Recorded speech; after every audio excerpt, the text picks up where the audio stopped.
Hey everyone, my name is Stephen Bowles. I'm a best-selling fantasy author and a lifelong artist. When I'm not writing, I'm always doing art. That's pretty much my entire life. I want to welcome all of you to my incredibly messy workspace. This is my garage, and it pretty much doesn't get cleaner than this. So I'm sorry about that, but I want you to join me here with my fancy, sort of not fancy machine and my flip-flops. As an artist and an author, my job every day is to answer the question, what if? What if a kid lived in a world made entirely of junk? What if a video game NPC accidentally killed the game's hero? What if normal people had to fight superheroes? What if our talents could be traded like money? What if your next door neighbor was a zombie?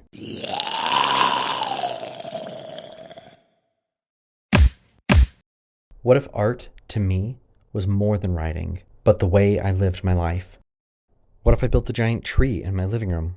What if I sculpted dragons on my bedroom furniture? What if my dining room table was made of stained glass? What if I learned how to use a forge? What if I learned to do ceramics? What if I sanded and painted my fridge? What if I sculpted the sheep? What if I built massive spiders and put them on my roof? What if all of that wasn't enough? What if I imported a gigantic industrial CNC machine from China? What if I used it to carve into resin and create an art that nobody had ever seen before? I've always loved epoxy resin. I love the way that it looks. I love the way that it shimmers. I love the uniqueness of it, how it flows, how the patterns in it are always different, always unique. I have always wanted to try different things with epoxy and felt limited by its capacity. So about a year and a half ago, I came up with an idea with epoxy resin that I had never seen done before and never heard of. So it was a huge amount of trial and error trying to get this thing right.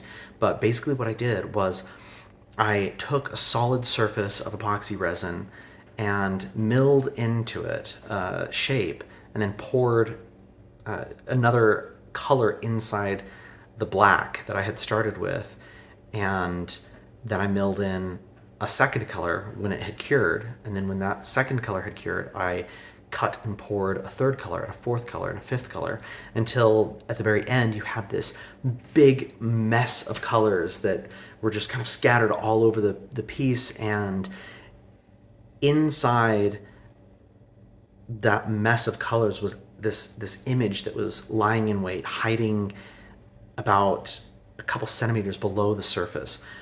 At the very end, I took a surfacing tool and scraped off the top layer of collected epoxy resin, and this image appeared, and it was absolutely amazing to me. I had this idea, and I thought there was no way that it was actually going to work. And when it did, and that surfacing bit went over the surface and the lines of color started to appear, my heart was racing, and I I just sat there looking at the image in stunned silence even after it had finished, and I was so excited. This was the piece that I did that first day. You can see the textures of resin and the patterns that were formed.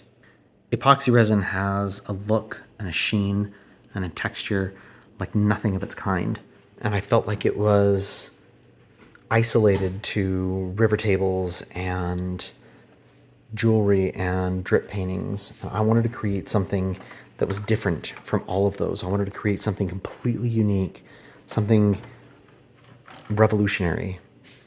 That was when round 2 came in. I contacted my local metal supplier and got a hold of some 1/4-inch aluminum plate and then poured the black resin directly onto the metal plate. But the problem with the aluminum was that it was heavy and hard to work with. So then I thought, what if I start working with plexiglass and use plexiglass as the canvas? This was when the third and current version of veiled resin was born.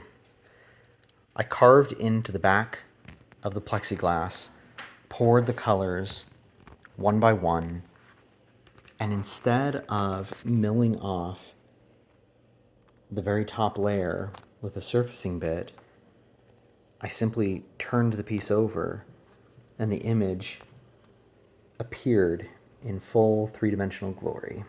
As soon as I started with the clear plexiglass slab, I knew I had found the answer I was looking for. The colors were beautiful. They had such dimension. They glistened. Ever since that moment, I've worked to continually refine and perfect the process as much as possible. So back to the what if. What if I found a super cool company to make art with?